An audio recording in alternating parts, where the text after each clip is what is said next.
स्वागत है आप सभी का आज की इस वीडियो में। आज की इस वीडियो में हम लोग डिस्कस करने वाले हैं हिस्ट्री का सबसे इम्पोर्टेंट कह लीजिए स्टार्टिंग पहला टॉपिक सिंधु घाटी की सभ्यता के बारे में। और इस वीडियो में हम लोग सिंधु घाटी सभ्यता से संबंधित जितने भी इंपॉर्टेंट फैक्ट्स होंगे, इंपॉर्टेंट पॉइंट होंगे, सारे पॉइंट्स को हम लोग डिस्कस करते हुए चलेंगे, ठीक है, जिससे कि हमको आने वाले जो गवर्नमेंट एग्जाम है बेसिकली उनमें काफ़ी हेल्प मिल सके। तो चलिए शुरू करते हैं आज की इस वीडियो। तो इंडस वैली सिविलाइजेशन यानी कि सिंधु घाटी सभ्यता का अगर से समय अवधि की बात करी जाए यानी कि जो टाइम पीरियड है वो 2500 BC से 1750 BC माना गया है, ठीक है।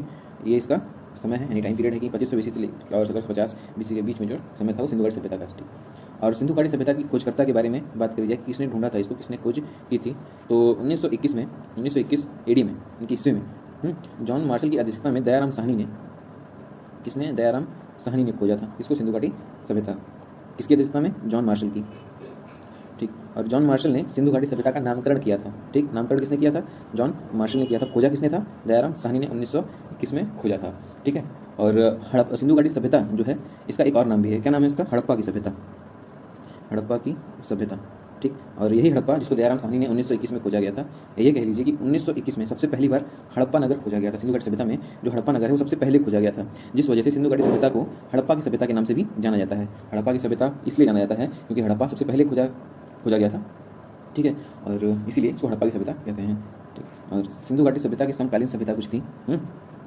सिंधु घाटी सभ्यता की जो साथ चलने वाली सभ्यताएं थी उनमें से हमारी कौन कौन सी सभ्यताएं थी? पहला चीन की सभ्यता थी, दूसरा जो है मेसोपोटामिया की सभ्यता, तीसरा मिस्र की सभ्यता, ठीक। ये सारी जो सभ्यताएं हैं वो सिंधु घाटी के समकालीन सभ्यताएं थी, ठीक है। और आगे बात करी जाए सिंधु घाटी सभ्यता के बारे में तो सिंधु घाटी सभ्यता का विस्तार देख लेते हैं हम लोग। सिंधु घाटी सभ्यता का विस्तार में डायरेक्शन के थ्रू जानेंगे, ईस्ट, वेस्ट, नॉर्थ, साउथ, ठीक। तो ईस्ट में सबसे पहले बात करें, ईस्ट में आलमगीरपुर जो कि यूपी में पड़ता है। आलमगीरपुर ईस्ट में है और ये हिंडन नदी के किनारे, किस नदी के किनारे? हिंडन नदी के किनारे स्थित है।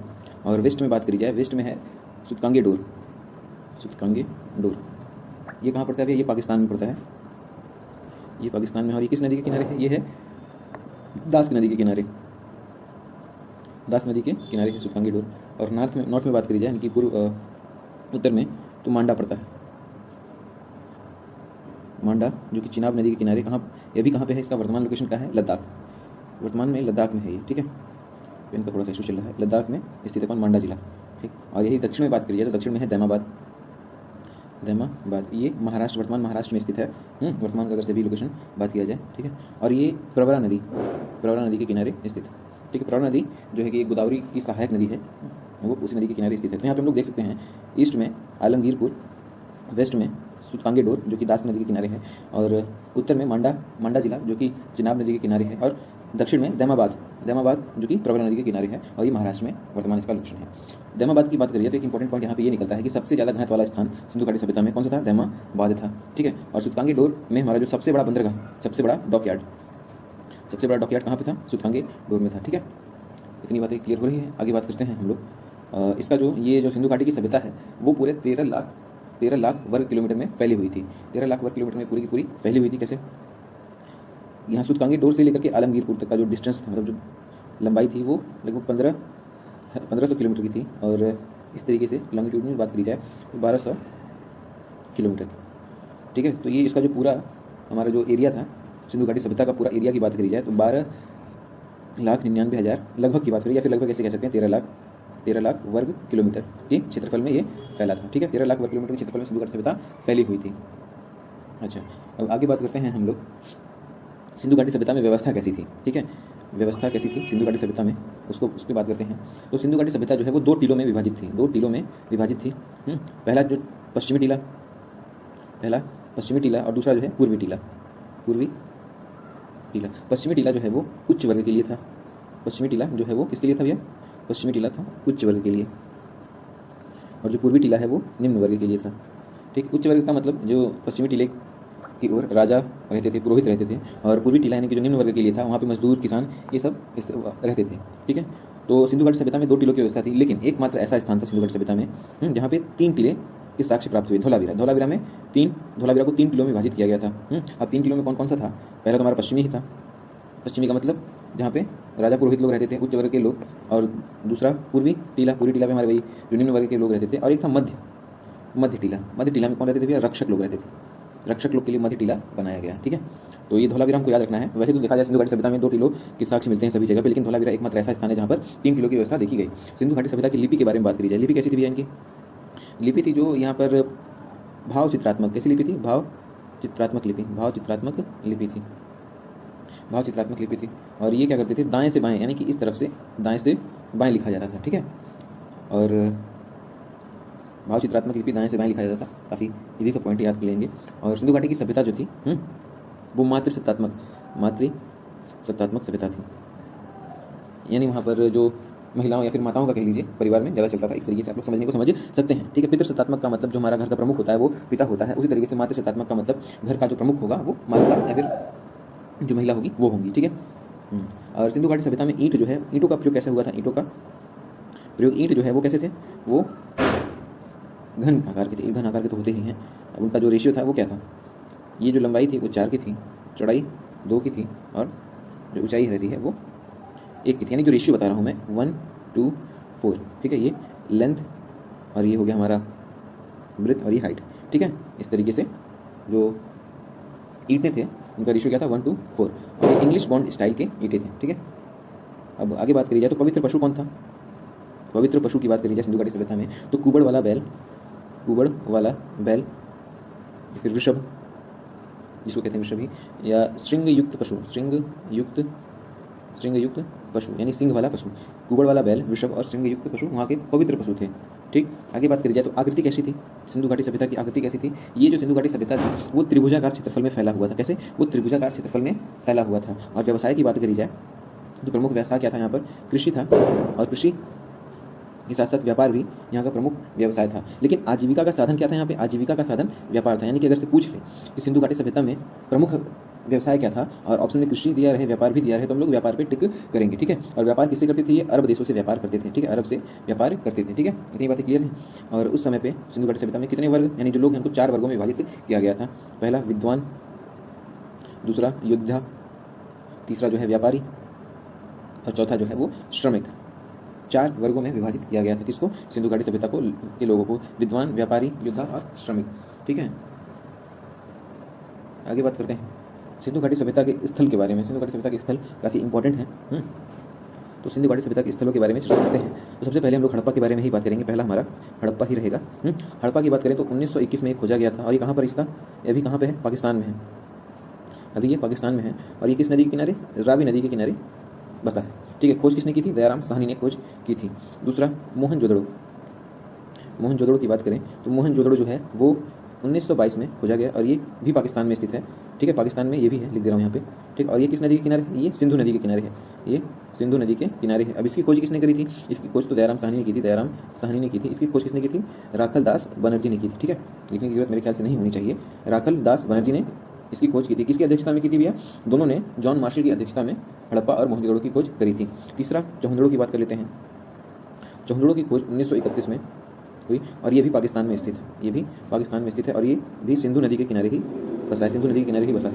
ठीक है, अब हमको सारे खोजकर्ताओं के बारे में याद करने की जरूरत नहीं है। सारे खोजकर्ताओं को याद करने की जरूरत नहीं है, क्योंकि जितना याद करते जाएंगे उतना हमारे लिए टफ होता जाएगा। तो जो सिलेक्टिव स्थान है उन्हीं के बारे में हम लोग बात करेंगे। वैसे देखा जाए तो चौहंदड़ो की खोज गोपाल एच मजुमदार ने करी थी। ठीक है, हम 2 चीज़ें इंपॉर्टेंट है। दयाराम साहनी जो कि हड़प्पा की खोज करता थे, मोहनजोदड़ो जो कि राखल दास बनर्जी ने खोजा था। अब रोपड़ की बात करते हैं। चौथा रोपड़ है पंजाब में। रोपड़ कहाँ है भैया? पंजाब में, सतलज नदी के किनारे। किस नदी के किनारे? सतलज नदी के किनारे। ठीक है, और 5वां है कालीबंगा। और रोपड़ की बात करें तो रोपड़ खोजा गया था 1953 में। 1953 में खोजा गया था। किसने खोजा था? यज्ञ दत्त शर्मा ने रोपड़ को खोजा था। कालीबंगा की बात करिए तो कालीबंगा कहाँ पे स्थित है? राजस्थान में है। और इसकी खोज किसने की थी? बालकृष्ण अय्यर ने की थी। और ये घग्गर नदी के किनारे है। किस नदी के किनारे? घग्गर नदी के किनारे है। कालीबंगा, घग्गर नदी। कालीबंगा किस नदी के किनारे है? घग्गर नदी के किनारे। आगे आलमगीरपुर जो है, वो ये तो यूपी में है, पहले हम लोग बात कर चुके हैं। जो हमारा ईस्टर्न पॉइंट है सिंधु घाटी सभ्यता में वो आलमगीरपुर ही है, और यूपी की मेरठ में ये स्थित है। और ये किस नदी के किनारे है भैया? हिंडन नदी के किनारे बसा है। वाई डी शर्मा, यज्ञ दत्त शर्मा ने ही इसको खोजा था। यज्ञ दत्त शर्मा ने देखिए रोपड़ को भी खोजा था। यज्ञ दत्त शर्मा ने रोपड़ को भी खोजा था। यज्ञ दत्त शर्मा ने आलमगीरपुर को भी खोजा था। रोपड़ यानी पंजाब में और यूपी में कौन भैया? यज्ञदत्त शर्मा ने खोजा था। ठीक है, पाकिस्तान वाले दयाराम साहनी राखालदास बनर्जी थे। ठीक है, घग्गर नदी की बात करें तो घग्गर नदी की बालकृष्ण अय्यर ने खोजा था। ठीक, आगे बात करें, आलमगीरपुर हो गया। सातवां जो है आता है बनावली। बनावली की बात करिए तो बनावली भी कहाँ स्थित है? हरियाणा में स्थित है। बनावली हरियाणा में स्थित है। किस नदी के किनारे है? सरस्वती नदी के किनारे। सरस्वती नदी के किनारे स्थित है। ठीक है, सरस्वती का पुराना नाम क्या है? द्वष्टवती। ठीक, अगला जो है, अगला स्थल कौन सा? धौलावीरा। धौलावीरा की बात करें तो धौलावीरा कहाँ पर है? धौलावीरा है गुजरात में। धौलावीरा है गुजरात में। किस नदी के किनारे भैया? लूनी नदी के किनारे। लूनी नदी के किनारे स्थित है। ठीक, आगे 9 है राखीगढ़ी। राखीगढ़ी ये भी हरियाणा में स्थित है। बनावली हरियाणा में स्थित है, राखीगढ़ी हरियाणा में स्थित है। ये किस नदी के किनारे? सरस्वती नदी के किनारे ये भी स्थित था। ठीक है, और अगला जो है लोथल। लोथल भी कहाँ का स्थल है? ये गुजरात का स्थल है भैया, गुजरात का स्थल है। और ये किस नदी के किनारे? भोगवा नदी के किनारे। भोगवा नदी के किनारे। ठीक है, तो यहाँ पर हम लोग देख सकते हैं लगभग हमने 10 स्थलों के बारे में ही बात किया। इसमें से हड़प्पा नदी, हड़प्पा जो है, हड़प्पा सभ्यता या फिर हड़प्पा नगर, वो रावी नदी किनारे वर्तमान में पाकिस्तान में खोजा गया था। दयाराम साहनी ने इसको खोजा था। मोहनजोदड़ो को राखालदास बनर्जी ने 1922 में सिंधु नदी किनारे स्थित है। ये चौहंजड़ो की बात करिए, चौहंजड़ो जो है वो पाकिस्तान में स्थित है। और चौहंजड़ो की खोज किसने की थी? गोपाल एच मजुमदार ने की थी। ठीक है, और चौहंजड़ो किस नदी किनारे स्थित है? सिंधु नदी किनारे स्थित है। रोपड़ हमारा पंजाब में स्थित है, सतलज नदी के किनारे। कालीबंगा कहाँ पे स्थित है? राजस्थान में। कालीबंगा राजस्थान में स्थित है, घग्गर नदी के किनारे। आलमगीरपुर यूपी में, हिंड नदी के किनारे। बनावली जो है वो हरियाणा में है, और साथ ही साथ राखीगढ़ी भी हरियाणा में है, दोनों सरस्वती नदी के किनारे स्थित है। धौलावीरा की बात करिए, धौलावीरा जो है वो गुजरात में स्थित है, और लोथल भी गुजरात में स्थित है। धौलावीरा लूनी नदी के किनारे, और जो हमारा लोथल है वो भोगवा नदी के किनारे स्थित है। अब आगे बढ़ते हैं हम लोग हड़प्पा, मोहनजोदड़ो या फिर जो हमारा कालीबंगा ईस्ट चौहंजड़ो है, इन सब के बारे में कुछ इंपॉर्टेंट पॉइंट्स को हम लोग डिस्कस करते हैं। जैसे पूछ लेता है ना कि जले हुए गेहूं एवं जौ के साक्ष्य कहाँ से प्राप्त हुए? ठीक है, विशाल अन्नागार का किस नगर में स्थित था? तो उन सब के बारे में हम लोग चर्चा करते हैं। ठीक है, तो सबसे पहले हम लोग बात करेंगे किसके बारे में? हड़प्पा के बारे में। हड़प्पा के बारे में बात करते हैं। ठीक, हड़प्पा से क्या क्या प्राप्त हुए? तो हड़प्पा के बारे में बात करें तो यहाँ पर शहरी निवास था। ऐसा निवास था भैया? शहरी निवास था हड़प्पा में। ठीक, गृह निर्माण की जो पद्धति थी, गृह निर्माण की पद्धति कैसी थी? ग्रिड पद्धति। ग्रिड पद्धति का प्रयोग हुआ था गृह निर्माण में। आगे बात करी जाए तो यहाँ पर क्या क्या प्राप्त हुए? पहला, जले हुए गेहूं एवं जौ के साक्ष्य।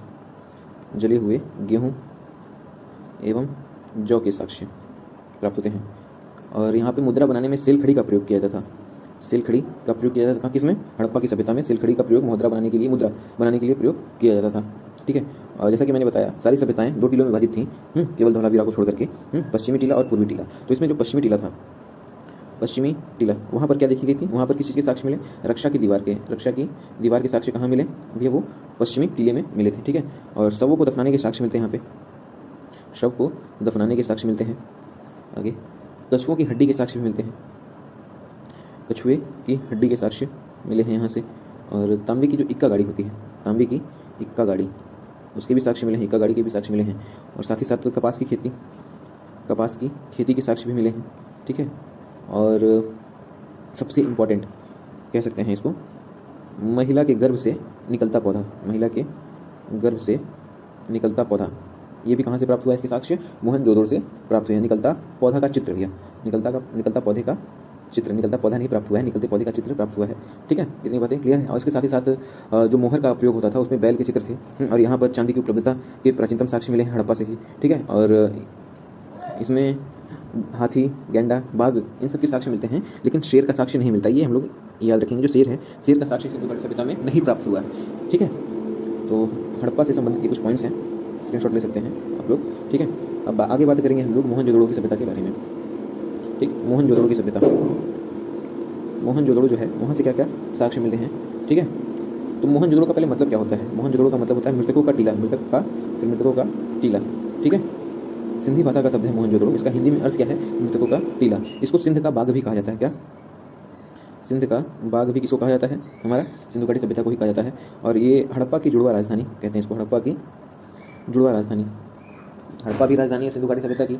ठीक है, हड़प्पा सभ्यता भी कहते हैं।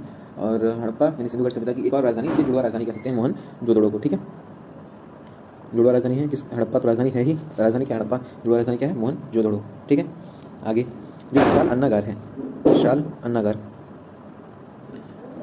मोहनजोदड़ो में इसके साक्ष्य है। नहीं, विशाल अन्नागार कहाँ पे स्थित था? हमारा मोहनजोदड़ो में। विशाल स्नानागार भी यहीं पे स्थित था। विशाल स्नानागार भी कहाँ स्थित था भैया? स्नानागार भी कहाँ स्थित था? मोहनजोदड़ो में ही स्थित था। ठीक है, अच्छा ये पूछा जाता है कि विशाल अन्नागार पढ़ा जाता था कि विशाल स्नानागार? तो अगर से ऑप्शन में कोई एक दिया है तो डेफिनेटली हम इन दोनों में से किसी को टिक करेंगे, और ऑप्शन में अगर दोनों देता है तो विशाल अन्नागार को टिक करते हैं। ठीक है, आगे बात करते हैं, इसमें नटराज की मूर्ति मिली, साक्ष्य क्या था, नटराज की मूर्ति मिली। और पशुपति यानी कि दाढ़ी वाले महादेव, दाढ़ी वाले महादेव साक्ष्य मूर्ति के साक्ष्य प्राप्त हुए, ठीक है। और बने हुए कपड़ों के साक्ष्य, जो बने हुए कपड़े हैं उनके बुने हुए कपड़े कह सकते हैं आप लोग, उसके साक्ष्य मिले, बुने हुए कपड़ों के साक्ष्य मिले। स्वास्तिक चिन्ह, ये जो रहता है ना, सॉरी एक मिनट, स्वास्तिक चिन्ह का साक्ष्य मिला। स्वास्तिक चिन्ह के साक्ष्य मिलते हैं कहाँ से भैया, मोहनजोदड़ो से। मोहनजोदड़ो जैसा कि मैंने बताया सिंधु घाटी सभ्यता शहरी व्यवस्था थी, ठीक है, और हर घर में कुएं थे, तो उसके साक्ष्य कहाँ मिले, प्रत्येक मकान में कुओं के साक्ष्य मिले, प्रत्येक मकान में कुएं के साक्ष्य कहाँ मिलते हैं भैया, मोहनजोदड़ो में, ठीक है। और मलेरिया बीमारी के भी साक्ष्य मिलते हैं भैया, मलेरिया बीमारी के साक्ष्य कहाँ से प्राप्त हुए, मोहनजोदड़ो से। और जैसा कि मैंने कहा हड़प्पा की जुआ राजधानी भी है कौन, हमारी मोहनजोदड़ो, ठीक है। तो ये सारे पॉइंट्स किसी संबंधित है, मोहनजोदड़ो से। सिंध का भाग कहता है, हड़प्पा की जुआ राजधानी, विशाल अन्नागार, विशाल स्नानागार, नटराज की मूर्ति, ये पूछता है इंपॉर्टेंट है, नटराज की मूर्ति, पशुपति या फिर दाढ़ी वाले महादेव का साक्ष्य कहाँ से प्राप्त होता है भैया, ये होता है मोहनजोदड़ो से, ठीक है। और आगे बात करिए स्वास्तिक का चिन्ह, वो भी मोहनजोदड़ो से। प्रत्येक मकान में कुओं के साक्ष्य भी कहाँ से मिलते हैं, मोहनजोदड़ो। अब आगे बात करते हैं हम लोग चौहंदड़ो। आगे कौन सा है हमारा, चौहंदड़ो। एक मिनट,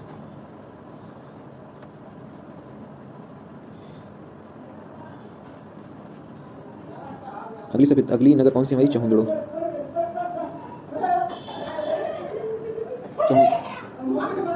चौहंदड़ो में देखिए, चौहंदड़ो में सबसे पहला पॉइंट ये है कि यहाँ पे कोई रक्षा दीवार नहीं थी, ठीक है, यहाँ पे कोई रक्षा दीवार नहीं थी भैया, ये पहला इसका पॉइंट है, सबसे इंपॉर्टेंट पॉइंट है, पूछता है।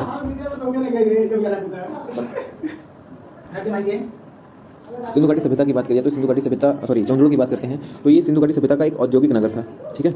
औद्योगिक नगर कौन सा था भैया, हमारा चौहंदड़ो। चौहंदड़ो कहाँ पे स्थित है, कोई बताना चाहेगा। चौहंदड़ो के बारे में मैंने बताया, वो पाकिस्तान के सिंधु नदी किनारे स्थित है, ठीक है। पाकिस्तान में सिंधु नदी किनारे स्थित गोपाल एच मजूमदार ने इसकी खोज की थी, ठीक है। इसको औद्योगिक नगर के नाम से भी जानते हैं, ठीक है। और यहाँ पर जो मनका है, मनका बनाने का कारखाना का साक्ष्य प्राप्त हुआ है। मनका बनाने का कारखाने का साक्ष्य कहाँ से प्राप्त हुआ है भैया, चौहंदड़ो से, ठीक। और चौहंदड़ो कैसा है, हमारा एक औद्योगिक नगर है। यहाँ से सौंदर्य साधन जो है इसके साक्ष्य प्राप्त होते हैं। सौंदर्य साधन में हमारा जैसे लिपस्टिक, काजल, कंघा, ठीक है, वो सब इस साक्ष्य प्राप्त होते हैं, सौंदर्य साधन, ठीक है। और यहाँ पर जो है वक्राकार ईंटों का प्रयोग किया गया है। वक्राकार ईंटों का प्रयोग कहाँ पे किया गया है भैया, हमारे चौहंदड़ो में किया गया है वक्राकार ईंटों का, और गोल ईंटों का भी प्रयोग किया गया है, उनके साक्ष्य मिलते हैं। और जो मनका का कारखाना बना है वो गोल ईंटों से ही बना है। और चार पहियों वाली गाड़ी के साथ मिलते हैं। और यहाँ पर चौहंदड़ो में बिल्ली का पीछा करते कुत्तों के चिन्ह, ठीक है, बिल्ली का पीछा करते कुत्तों के चिन्ह, ठीक। तो ये रहा हमारे चौहंदड़ो के बारे में, ठीक है। अब आगे बात करेंगे हम लोग लोथल के बारे में। तो अगला स्थान हम लोग का लोथल है। लोथल के बारे में बात करें तो लोथल जो है वो पहला मानव निर्मित बंदरगाह कहाँ पर है, कि कौन सा है, वो लोथल में स्थित है, ठीक है। और ये जो लोथल है हमारा, जो इसके पहले मैंने चौहंदड़ो की बात करी थी, चौहंदड़ो एक औद्योगिक नगर था, ठीक है। उसी तरीके से जो हमारा लोथल है वो सिंधु घाटी सभ्यता का व्यापारिक नगर था। व्यापारिक नगर किसको कहते हैं, लोथल को कहते हैं। और यहाँ पर बाजरा, चावल और आटा पीसने की चक्की के साक्ष्य मिले हैं, ठीक है। चक्की के साक्ष्य जो कि बाजरा, चावल या फिर आटा या गेहूँ कह लीजिए, गेहूँ पीसने के लिए चक्की के साक्ष्य कहाँ मिले हैं, लोथल में मिले हैं, ठीक है। और जो दरवाजे थे लोथल में, जो घर बने हुए थे, उन घरों का दरवाज़ा कहाँ खुलता था भैया, मुख्य सड़क की तरफ खुलता था, मुख्य सड़क की तरफ खुलता था, ठीक, मुख्य सड़क की तरफ खुलता था। और यहाँ पे एक बहुत इंपॉर्टेंट पॉइंट है, 3 युगल समाधि यानी 3 लोगों को एक साथ दफनाने के साक्ष्य वहाँ से मिलते हैं। और सती प्रथा का साक्ष्य यहीं से प्राप्त होता है, सती प्रथा के साक्ष्य मिले हैं। हाथी के दांत का पैमाना, ठीक, हाथी के दांत का पैमाना, ठीक है, वो कहाँ से मिला, लोथल से मिला, ठीक। घोड़े के हड्डियों के साक्ष्य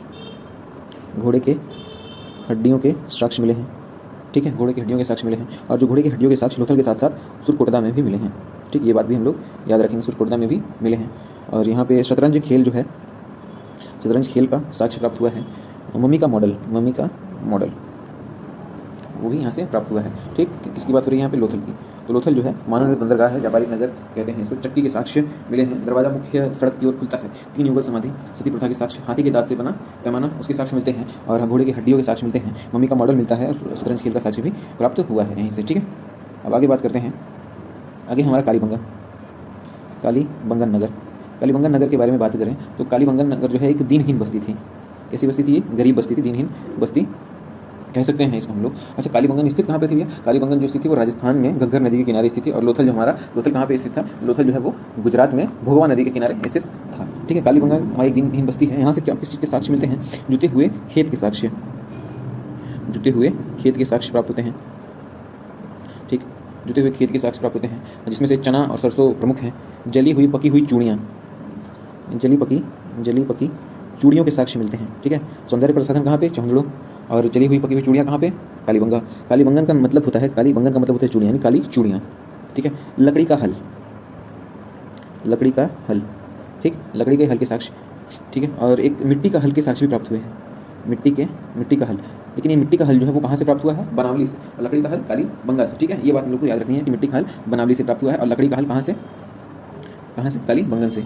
ऊँट के हड्डियों के साक्ष्य, ऊँट के हड्डियों के जो साक्ष्य हैं,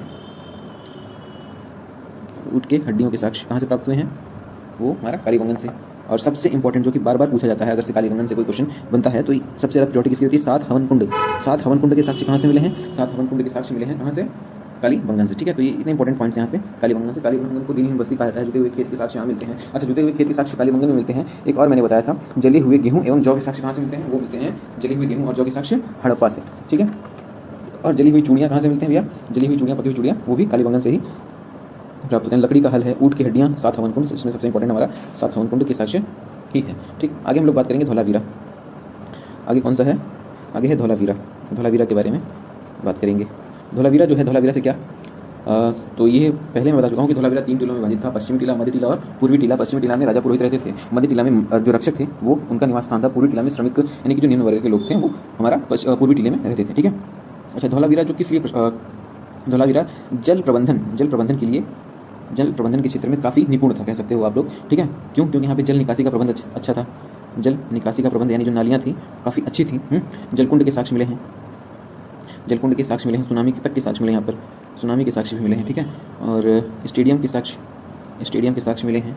और यहाँ पर सबसे इंपॉर्टेंट कह सकते हो कि घर के ईंटों में, जो घर के ईंट हैं, घर के ईंट में लाल रंग,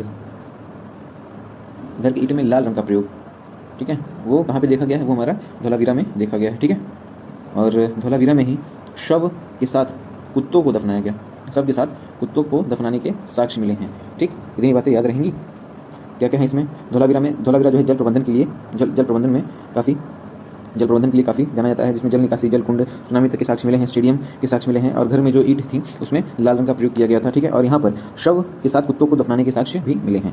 ठीक, तो ये रहा हमारे सिंधु घाटी सभ्यता से संबंधित कुछ स्थल और उनसे उन स्थलों से जो इंपॉर्टेंट साक्ष्य मिले हैं उन सब के बारे में रहा। ठीक है, तो अब आगे हम लोग क्या करेंगे? आगे थोड़ा सा प्रैक्टिस कर लेते हैं, जो कि हेल्प करेगा हमको इन सारे फैक्ट्स को याद करने में। ठीक है, तो चलिए शुरू करते हैं। उसको कहाँ गया वो?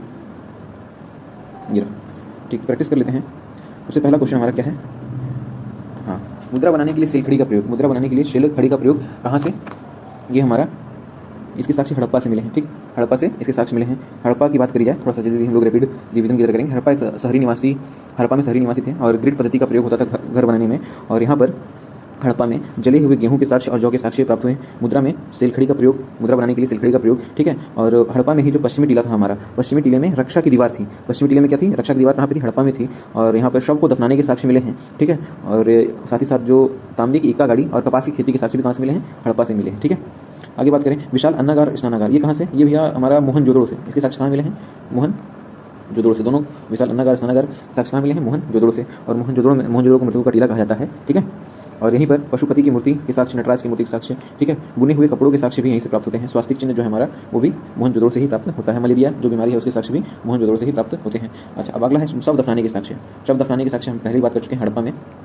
ठीक है, कपास की खेती के साक्ष्य ये भी हड़प्पा में है। कपास की खेती के साक्ष्य ये कहाँ पे है? ये भी हड़प्पा में ही इसके साक्ष्य मिलते हैं। औद्योगिक नगर और व्यापारिक नगर, औद्योगिक नगर किसको कहा जाता है? औद्योगिक नगर जो था वो चहुंदड़ो था। कौन?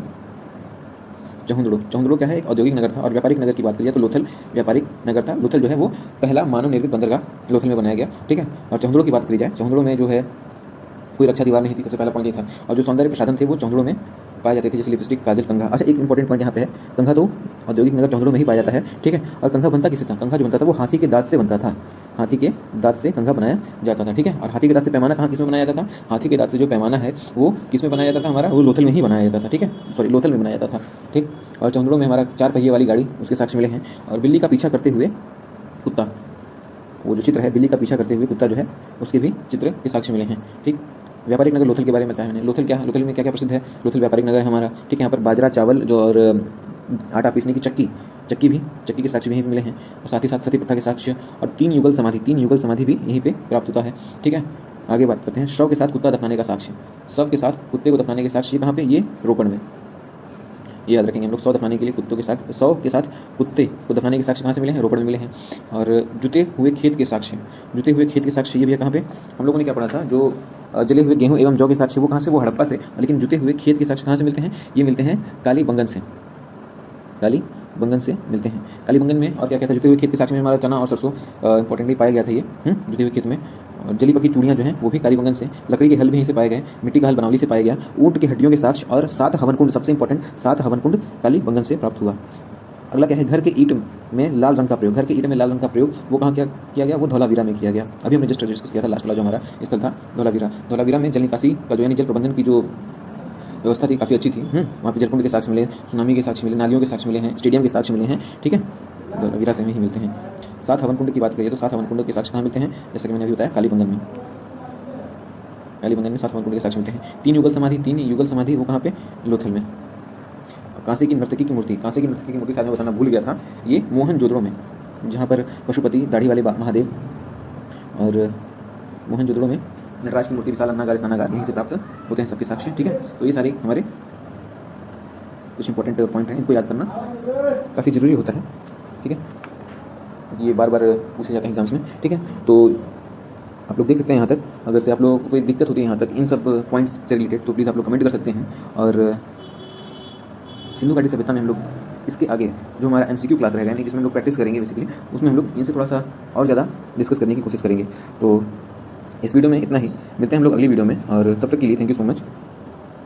और अगर से आप लोग को ये वीडियो अच्छी लगी तो प्लीज़ इस वीडियो को लाइक करिए। सपोर्ट करने के लिए आप लोग इस चैनल को शेयर कर सकते हैं, सब्सक्राइब तो कर ही देना प्लीज़। तो मिलते हैं अगली वीडियो में, तब तक के लिए बाय बाय।